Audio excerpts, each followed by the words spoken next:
So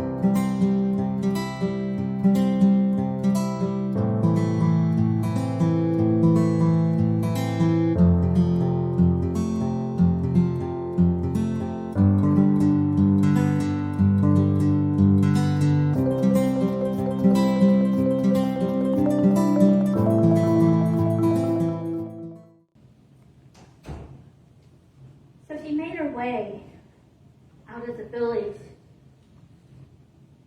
in the heat of the summer sun, in the middle of the day. Her name is unknown, yet she traveled alone, carrying vessels which she would collect water from Jacob's well. The well was built on the land that Jacob had gifted his son Joseph. All the other women of the village had already come and gone in the early morning, in the cool weather. They came cheerfully and in conversation with one another. She traveled alone, for she was an outcast. She was not welcome by the other women. She arrived at the well and found a man resting, for he was weary from his journey from Judea to Galilee. This was an extraordinary encounter, for the man was Jesus of Nazareth, and she was from Samaria.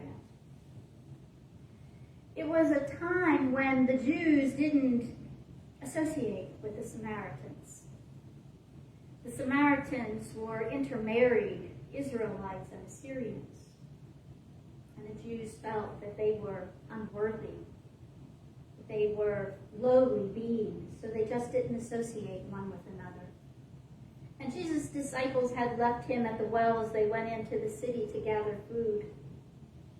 They too were weary.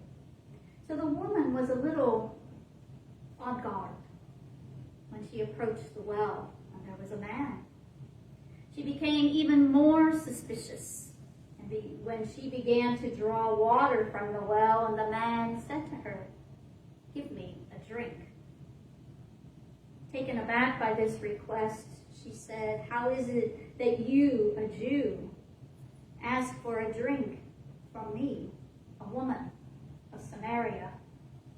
Jesus confounded her even more when he said, "If you knew the gifts of God and who it is that says this to you, 'Give me a drink,' you would have asked him, and he would have given you the living water." Taking these words literally, the woman replied to Jesus, "You have no bucket, and the well is deep. How would you gather water? Are you greater than our ancestor Jacob, who gave us this well, and he and his sons and all of their flocks drank from these waters?" To which Jesus replied, "Those who drink of this water will be thirsty again. But those who drink of the water I give them will have a spring gathering up to eternal life." As you might imagine, the woman eagerly wanted this water. "Give me this water," she said, "so that I may never be thirsty, that I may never have to come back to this well and gather water." Again, the woman was taking Jesus' words literally. No, things get a little eerie for this woman, and she's really caught off guard, because Jesus until now was a stranger to her. Yet Jesus said, "Go, call your husband and bring him back to the well." "Oh, I have no husband," she said. And then Jesus replied to the woman, "You're right to say that I do not have a husband, for in fact you have had 5, and the man that you are with now is not your husband." The woman now acknowledges that she is in the company of a prophet, and the conversation continues. He speaks about God and God's presence and how God is worshipped. And he tells her that God is worshipped in the temple. Yes, but God is spirit. And therefore God is worshipped in spirit and in truth. At this time, the disciples returned to the well and they questioned Jesus about why he's taking time to speak to this woman. She in turn leaves her vessels and she goes back to the city to tell all the other people about this man she encountered that knew everything about her, the husbands that she had. And it was because of her story people listened. And they followed her from the city back to the well, and they heard the words of Jesus' teachings. And they became followers of Jesus and his teachings. More people came to follow Jesus by the woman of the well's story than by his own trained disciples. And I enjoy this story of the woman at the well. It's one of Jesus' great lessons. And there's many things that we can learn from this story. But there are two that are profound for me today. First, it was the way that Jesus showed up in this story. And the second, it's what is possible when we live these teachings of Jesus in our own life. You see, Jesus showed up for the woman at the well rather boldly. You might not think of Jesus being bold, but he wasn't meek. Merely having a conversation with this woman of Samaria. First, she was a woman, and men didn't find themselves alone with women in those days. So merely by having that conversation, a woman and a Samaritan woman, Jesus showed that he was being bold, that he was being rather audacious, that he was not confined to the societal and cultural norms of the day. He said, no, thank you. His message was meant for all people, rich and poor, educated, commoners, Jews, and Samaritans. Jesus showed the sphere of influence that we all have by pointing out that the woman who was literally ostracized by her community convinced more people to follow Jesus than his own disciples. The woman who was unnamed, of a dubious background, was ostracized by others. This woman had a greater influence on people of Samaria. So where do you recognize your sphere of influence, your circle of impact? Where do you see that? With your family, with your friends, with co-workers? How about in the grocery store? How about when you're with your family, out and about, in restaurants? You have a great sphere of influence on the wait staff, the people who tend to your needs in a restaurant. Everywhere you go, you have influence on the space that you occupy, on the message that you share. What message is it that you share in your life? Because your life is your message to the world. So what do you choose your message to be? What do you choose to share in your circle of influence?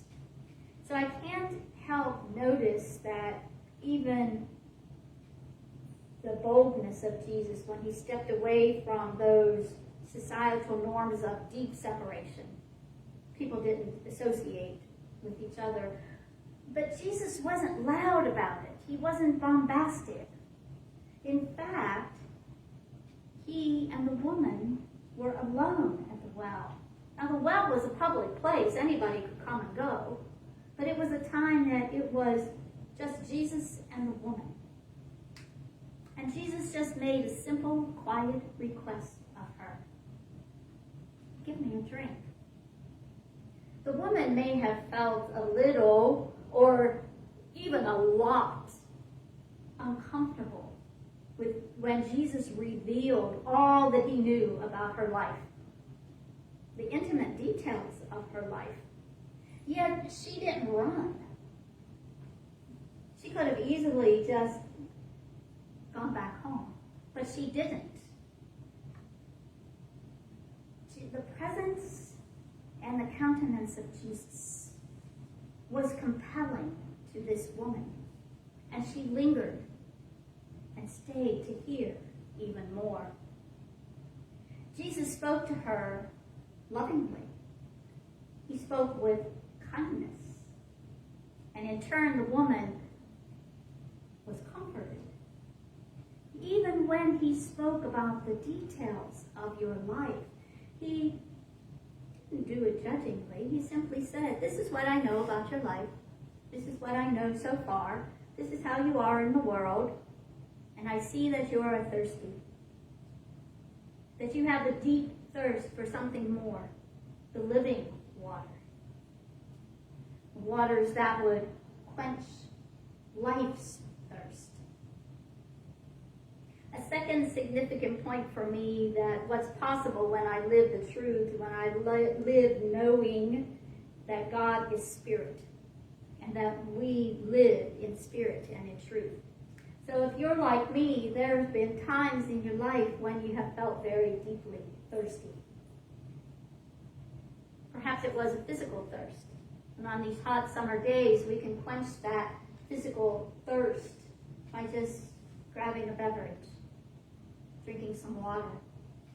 And many times, so many times, that thirst is a symbolic thirst.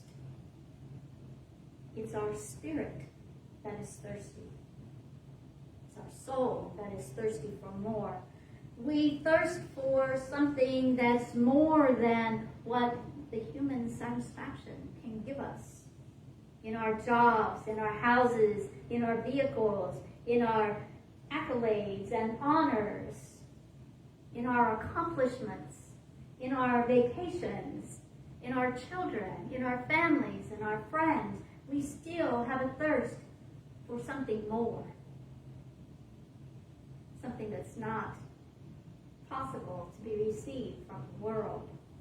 And many people here in this chapel right now have shared that sometimes when they have been searching for that something more, they have found these unity teachings to be precisely what they were looking for.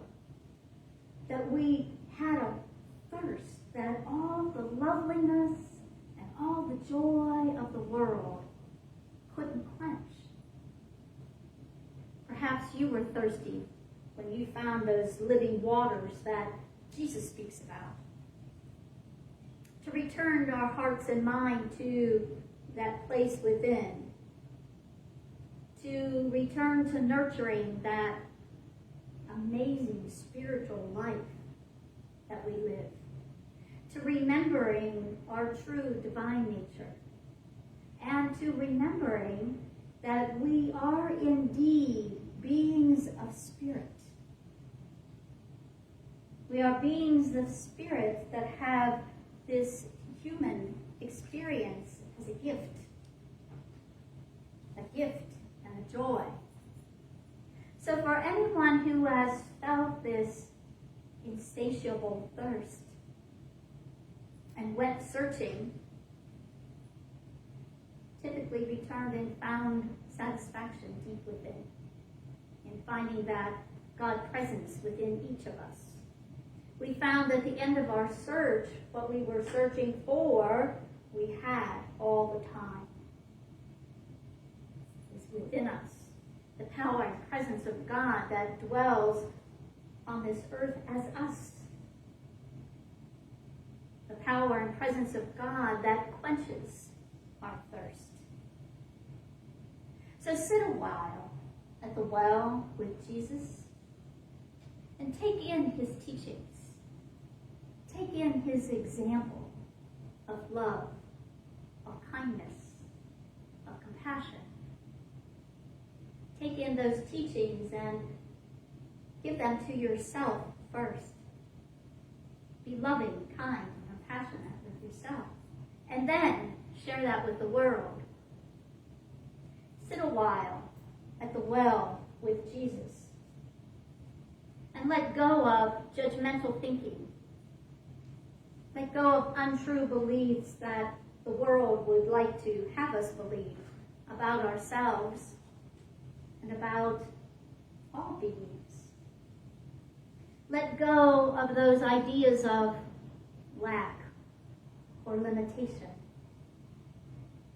Let go of resentments and unforgiveness. And sit a while at the well with Jesus and drink of that living water. Sit a while and allow your spiritual thirst to be quenched. There is always an open invitation.